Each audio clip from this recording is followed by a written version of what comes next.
Good morning, everybody. It's Miss Ward from South Florida. I'm touching bases. I'm getting ready for my day. It's now about 8:30. I've been up since 5:20. I'm shining a little bit because my little round chunky ass was out there trying to organize my truck so I can maintain my professionalism and be organized. I was listening to Mike Sneed the other night, and he was talking about no break. He ain't lying, man. I woke up in the middle of the night, called myself getting an early nap, trying to act my age. You know what I mean? And I wake up, I got like 5 jobs just sitting there. I got a court, and that's on top of what I already got. So I'm up early, getting the diagnostic and stuff in order, all the paperwork, trying to pre-diagnose. I don't want to wake up the customers and just confirm everything, but I'm gonna start calling them about 9 o'clock. That gives me about 32 minutes. Within these 32 minutes, I'm gonna have to reach out to a couple of warranty companies and get some confirmations and authorizations. So that's that window. Also, in this 32 minutes, I need to try to any hangover parts, anything I've dropped the ball on, how to get that in order.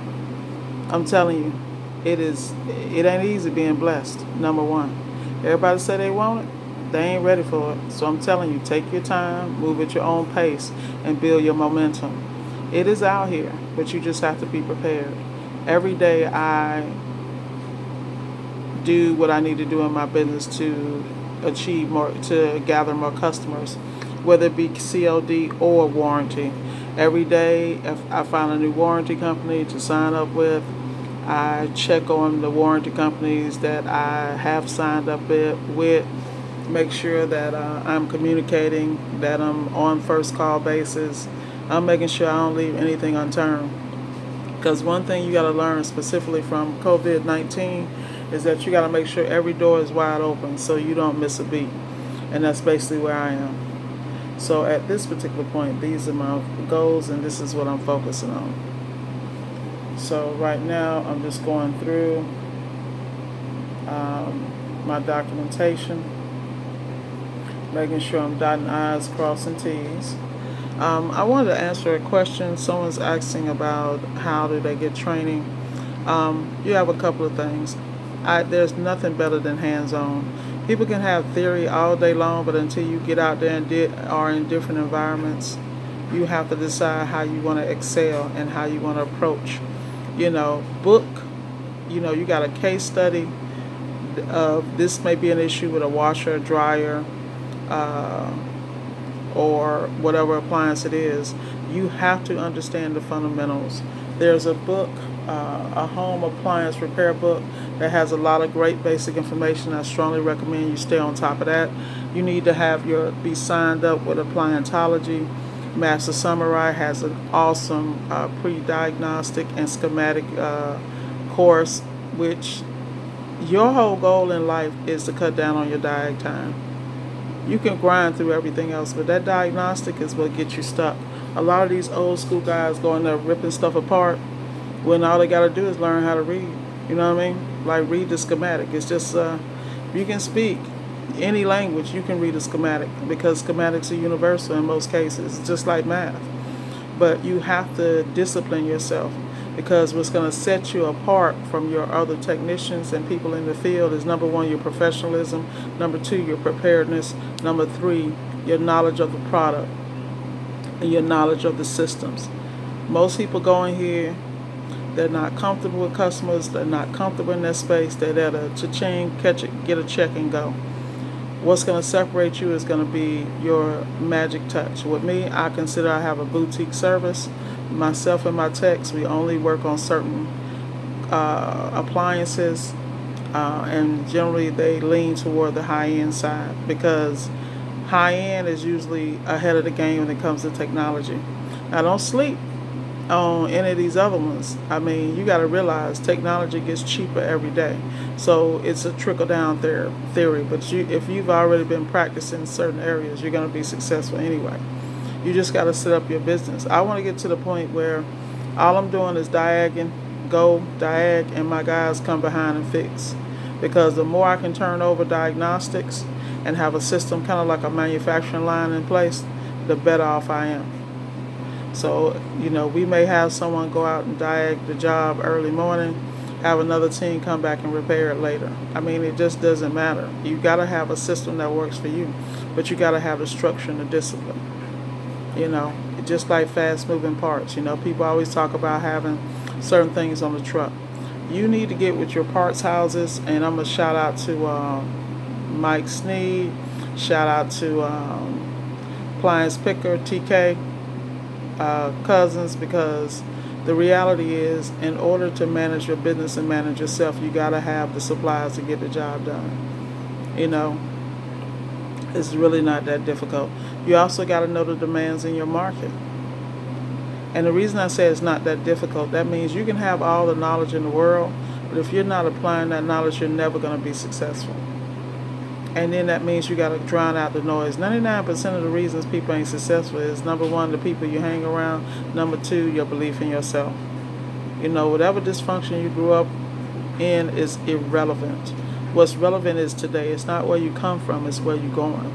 And you are a co-creator in anything you do. Your thoughts, your actions all accumulate to the success that you have. If you're not successful, you got to look in that mirror and tweak. You can't beat yourself up, because that's what most people do. They have negative self-talk, and that comes from training way back when. But at the end of the day, you got to really be about you, because we're in a time and age. What's going to separate you from everybody else is your ability to excel in the midst of adversity. How do you excel in the midst of adversity? You are over prepared. And do not let people tell you are paranoid. Let me explain something to you. We are in a time and an age where knowledge is free. And the fact that people are not absorbing this knowledge and applying it, it's unfortunate. But trust me, Miss Ward is getting hers. So I want everybody to have a phenomenal day. I want everybody to focus on their goals. And above all else, I want you to look and trace your path, trace your steps. Go back and look at your missteps and see where you can tweak them. So going back to the appliance, focusing on the appliance, this is my structure today. I got last minute calls in. I'm going to handle that. I'm going to get calls throughout the day. I'm going to handle that. So I'm putting processes in place. How am I going to handle it? I'm going to make sure by 9:30 I've called all these customers and locked them down. If I cannot get in touch with them, I'm going to text them. If they have an email, I'm going to email them. I'm going to document everything accordingly, because people will get up, they will call back, they will follow up. And some people probably still hung over from the Memorial Day celebrations. It's not my issue. My issue is to provide a service and to make sure that I provide a service that gets rave reviews. If I can't get to the customer today, I'll get to them tomorrow. But I will make sure they are scheduled and ready to go, and that I have what I need to service them. Then as far as my paperwork, I'm all about structuring that, making sure that my banking is on point. Any returns I have for the parts houses, you guys got to stay on top of those credits, because a lot of times you have money stuck up in inventory. You may have grabbed a couple of parts for a job you thought it needed and it didn't need it. Either you keep it on the truck because you're going to turn it, or you send it back and keep your inventory as liquid as possible, because you need to be able to stick and move when it comes to money and financing your business. That's rule number one. Number two, make sure you're keeping meticulous records. And that doesn't mean it have to be perfect. There are too many apps out here, from self-employed QuickBooks to Square. It's just too many things out here. Mileage Plus, that you can track your miles. You can track all your receipts. You should have something in place daily. The thing I like about QuickBooks, you can take a picture of the receipt, and a lot of other programs offer it too. You take a picture of the receipt, and it'll give you the option of tax write-off or not tax write-off. If you don't know, throw it up in there and they'll let you know. But at the end of the day, preparation is the key in everything you do. The other thing you want to make sure is that you're prepared for the rest of the week. Don't overbook yourself. Don't put yourself in a hole. If you know it's going to be a complex job, put the time in you're going to need to get that job done properly. You want to be a professional in all you do, and if it's something you can't handle, reach out to some of your fellow techs and give that job to them. It's enough out here for all of us to eat. So learn how to share, learn how to develop relationships with your competition in the area. There's nothing wrong with friendly competition, because there's a time they're going to have to bail you out, and there's a time you're going to have to bail them out. But with that said, I got to go, because it's 8:37. Miss Ward got to stay on time. Be blessed. Enjoy your day.